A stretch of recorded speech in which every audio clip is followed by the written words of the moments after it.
Hello friends, very good afternoon to all. मैं सोनाली सिंह एक बार फिर से आप सभी का वेलकम करती हूं अपने यूट्यूब चैनल बीएड टॉपर्स पर।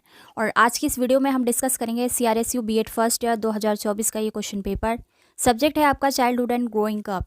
ठीक है, अगर आप अदर यूनिवर्सिटी से हैं और क्वेश्चन पेपर ढूंढ रहे हैं तो आप हमारे चैनल की अलग से प्लेलिस्ट बनी हुई है हर यूनिवर्सिटी की। ठीक है, जैसे कि एमडीयू हो गया, कुरुक्षेत्र हो गया और जीजेयू। तो आप देख सकते हैं प्रीवियस ईयर के क्वेश्चन पेपर्स और इंपॉर्टेंट क्वेश्चंस की सेपरेट प्लेलिस्ट पड़ी हैं। आप बिल्कुल फ्री ऑफ कॉस्ट वहाँ पे वॉच कर सकते हैं। चलिए फटाफट से इस क्वेश्चन पेपर को हम डिस्कस करेंगे। 2024 का ये क्वेश्चन पेपर, ठीक है, 3 घंटे का रहेगा, 80 नंबर का रहने वाला है। कुल 5 क्वेश्चंस आपको करने होते हैं और जिसमें कि क्वेश्चन नंबर 1 आपका कंपलसरी रहता है। देखिए यहाँ पे हिंदी में भी लिखा है, प्रत्येक इकाई से एक प्रश्न चुनते हुए कुल 5 प्रश्नों के उत्तर दीजिए। राइट, और प्रश्न 1 आपका अनिवार्य यानी कि कंपलसरी है। चलिए देख लेते हैं क्वेश्चन नंबर 1 फटाफट से, जिसमें कि आपको कोई चॉइस देखने को नहीं मिल रही है। ये आपको अटेम्प्ट करना ही करना है। तो ये क्वेश्चन आपका रहेगा 16 नंबर का। ठीक है, फर्स्ट है यहाँ पर impact of media on adolescents, Hindi में भी आपको बताएंगे। सेकेंड पार्ट है इसका causes of learning disability. Third है यहाँ पे कॉन्सेप्ट ऑफ कंस्ट्रक्टिविज्म।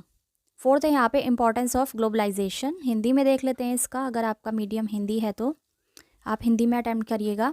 निम्नलिखित पर संक्षिप्त टिप्पणियाँ लिखिए। फर्स्ट है यहाँ पर किशोरों पर मीडिया का प्रभाव, अधिगम असमर्थता के कारण, रचनावाद की अवधारणा और वैश्वीकरण का महत्व। ठीक है, पढ़ के जाइएगा और थोड़ा थोड़ा इसमें आपको लिखना है। समय सीमा का आपको ध्यान रखना पड़ेगा, यानी कि टाइम लिमिट का आप ध्यान रखेंगे। चलिए आगे बढ़ते हैं यूनिट नंबर 1 की तरफ। हर यूनिट में आपको चॉइस मिलेगी, 2 क्वेश्चन दिए जाएंगे जिसमें से आपको केवल एक का चुनाव करना है। जो आपको अच्छे से आता हो वो आप अटेम्प्ट करेंगे। तो यहाँ पे क्वेश्चन नंबर 2 है यूनिट 1 का, explain the concepts and principles of growth and development, discuss the factors affecting growth and development also. तो देखिए लगभग वही क्वेश्चंस रिपीट होते हैं। तो मैं आपको सजेस्ट करूंगी, अगर आप पिछले 5 सालों के क्वेश्चन पेपर देख जाते हैं, उनको तैयार कर जाते हैं, तो आपके लिए इनफ रहेगा और आप 75% तक अंक आसानी से ला सकते हैं। हिंदी में देखेंगे, ये भी देखिए 16 नंबर का रहेगा। ठीक है, हिंदी में है, वृद्धि और विकास के संप्रत्यों एवं सिद्धांतों का वर्णन कीजिए, वृद्धि और विकास को प्रभावित करने वाले कारकों की भी चर्चा कीजिए। ठीक है, ग्रोथ एंड डेवलपमेंट को ज़रूर पढ़ के जाइएगा, शॉर्ट नोट भी आ जाता है। इसके बाद थर्ड क्वेश्चन है, चॉइस आपको देखने को मिल रही है यहाँ पे, दूसरे और तीसरे में से आपको केवल एक क्वेश्चन करना है। ठीक है, क्वेश्चन 3 है, what do you mean bye Piaget's cognitive theory, describe the various stages and educational importance of Piaget's cognitive theory. Hindi में है, पियाजे के संज्ञानात्मक सिद्धांत से आपका क्या अभिप्राय है। पियाजे के संज्ञानात्मक सिद्धांत को विभिन्न अवस्थाओं एवं शैक्षिक महत्व की विवेचना कीजिए। देखिए मेरा दूसरा चैनल है एसएस स्टडी, जहां मैं आपको कंटेंट भी करवाती हूं। ठीक है, बहुत ही शॉर्ट ट्रिक्स के साथ और आसानी से आप याद रख सकें, तो उस चैनल को भी ज़रूर देखिएगा। लिंक दे रही हूँ डिस्क्रिप्शन में, इस वीडियो के डिस्क्रिप्शन में। ठीक है, उस चैनल को भी सब्सक्राइब कर लेना। तो ये 16 नंबर का था, फिर से दिखा देती हूँ। क्वेश्चन नंबर 2 ये रहा और क्वेश्चन नंबर 3, दोनों में से आपको जो बेहतर आता हो वो आप अटेम्प्ट करना। अब हम बात करेंगे यूनिट नंबर 2 की। अगर आपने अभी तक वीडियो को लाइक और चैनल को सब्सक्राइब नहीं किया है तो फटाफट से कर लीजिए, क्योंकि यहाँ पर आपको बहुत ज़्यादा इंपॉर्टेंट कंटेंट मैं प्रोवाइड करवाती रहती हूँ। बाकी आप मेरे चैनल की प्लेलिस्ट देख ही सकते हैं, कितना महत्वपूर्ण जानकारी आपको वहाँ पे दी गई है, जो कि अदर चैनल से आपको नहीं प्रोवाइड कराते, आपसे कुछ ना कुछ चार्ज मांगते हैं। मेरे चैनल पे आपको फ्री ऑफ कॉस्ट सब कुछ मिलता है जी। क्वेश्चन नंबर 4 है यहाँ पर, define personality, what are the different methods of assessing personality, discuss any one of them in detail. 16 number का क्वेश्चन रहेगा, इसमें भी आपको चॉइस देखने मिलेगी। इसका हिंदी मीनिंग देख लेते हैं। व्यक्तित्व को परिभाषित कीजिए, व्यक्तित्व निर्धारण की कौन कौन सी विभिन्न विधियां हैं। ठीक है, सबसे पहले आपको पर्सनैलिटी को डिफाइन करना है, यानी कि व्यक्तित्व को। फिर इसकी जो मेथड्स हैं उसके बारे में आपको बताना है। फिर एक विधि का आपको विस्तार से वर्णन करना है। क्वेश्चन नंबर 5 देख लेंगे इसका, what do you understand by term play, how can play be helpful in the physical, social and emotional development of the child. Play शब्द से आप क्या समझते हैं। बच्चे के शारीरिक, सामाजिक और भावात्मक विकास में खेलकूद की किस प्रकार सहायक होते हैं, ये आपको बताना है। तो जो क्वेश्चन आपको बेहतर तरीके से आता हो 4 और 5 में से, वो आप अटैम्प्ट कर लेंगे।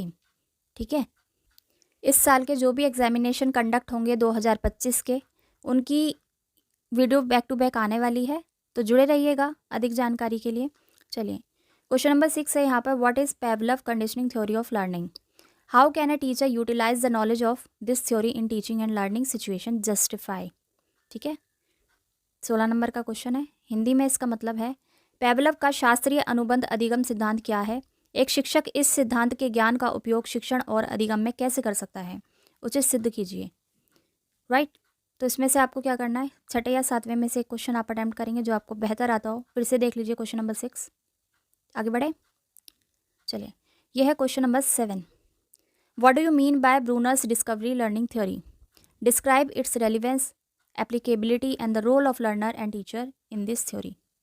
ब्रूनर के अन्वेषणात्मक अधिगम सिद्धांत के बारे में आप क्या जानते हैं? अन्वेषणात्मक अधिगम की प्रासंगिकता, प्रयोग और इसमें अधिगमकर्ता तथा अध्यापक की भूमिका का वर्णन आपको करना है। 16 नंबर का आपका क्वेश्चन। ठीक है, छठे और सातवें में से एक क्वेश्चन आप अटेम्प्ट करना। अब हम बात करेंगे यूनिट नंबर 4 की। इससे पहले आपको जानकारी दे दूं कि इसके आगे जितने भी पेपर कंडक्ट होने वाले हैं सभी की वीडियो मेरे चैनल पे आएगी। प्रीवियस ईयर के क्वेश्चन पेपर्स भी, इंपॉर्टेंट क्वेश्चंस भी, साथ ही साथ कंटेंट भी मैं आपको करवाती हूँ। अगर आप मेरा चैनल देखेंगे तो आपको समझ में आएगा। जी, चलिए टाइम नहीं वेस्ट करते, क्वेश्चन नंबर 8 रीड करेंगे। Discuss the issues related to adolescence. What is the role of teacher in resolving issues related to adolescence? ये भी 16 नंबर का क्वेश्चन रहेगा। हिंदी मीनिंग है इसका, किशोरावस्था से जुड़े मुद्दों पर चर्चा कीजिए। किशोरावस्था से जुड़े मुद्दों को सुलझाने में शिक्षक की क्या भूमिका है, यानी कि रोल क्या है एक टीचर का। आगे क्वेश्चन समझ फिर से देख लेंगे।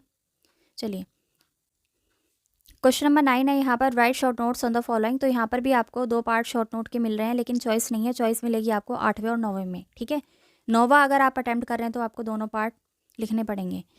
ए है यहाँ पे competition and cooperation, competition and conflict. जो आपको बेहतर आता हो अटैम्प्ट कर लेंगे। 16 नंबर का क्वेश्चन है। इसका हिंदी है, निम्नलिखित पर संक्षिप्त टिप्पणियाँ लिखिए। प्रतिस्पर्धा एवं सहयोग, प्रतिस्पर्धा एवं द्वंद्व। आशा है आपको मेरी इस वीडियो के माध्यम से काफ़ी हेल्प मिली होगी और आपको समझ में आया होगा कि आपका पेपर किस तरीके का आएगा। 2025 का 3 घंटे का रहेगा, 80 नंबर का रहेगा। 5 क्वेश्चन आपको अटैम्प्ट करना है। क्वेश्चन नंबर 1 हर पेपर में कंपलसरी रहता है और यूनिट 1 में से कोई एक क्वेश्चन आपको करना है। यूनिट 2 में से भी आपको कोई एक ही क्वेश्चन अटैम्प्ट करना है जो आपको अच्छे से आता हो। ठीक है, यूनिट 3 में भी चॉइस आपको देखने मिल रही है। ठीक है, और यूनिट नंबर 4 में भी आपको देखने को मिलेगी आपको चॉइस। जी, चैनल को सब्सक्राइब नहीं किया तो चैनल को सब्सक्राइब कर लेना। अगली वीडियो के लिए प्रीवियस ईयर के क्वेश्चन पेपर लेकर आऊँगी 2025 के एग्जामिनेशन के लिए। साथ ही साथ इंपॉर्टेंट क्वेश्चन और कंटेंट भी आपको प्रोवाइड करा दूँगी। और इसके अलावा हमारा दूसरा चैनल सब्सक्राइब करना मत भूलिएगा, एसएस स्टडी। आगे आपको कंपटीशन में जाना है, जॉब लेनी है। ठीक है, कॉम्पिटिटिव एग्जाम की तैयारी मैं वहाँ पे करवाती हूँ आपको, टीचिंग एग्जाम की, तो वहाँ से भी जुड़ जाइए। इस वीडियो में इतना ही। Thanks for watching.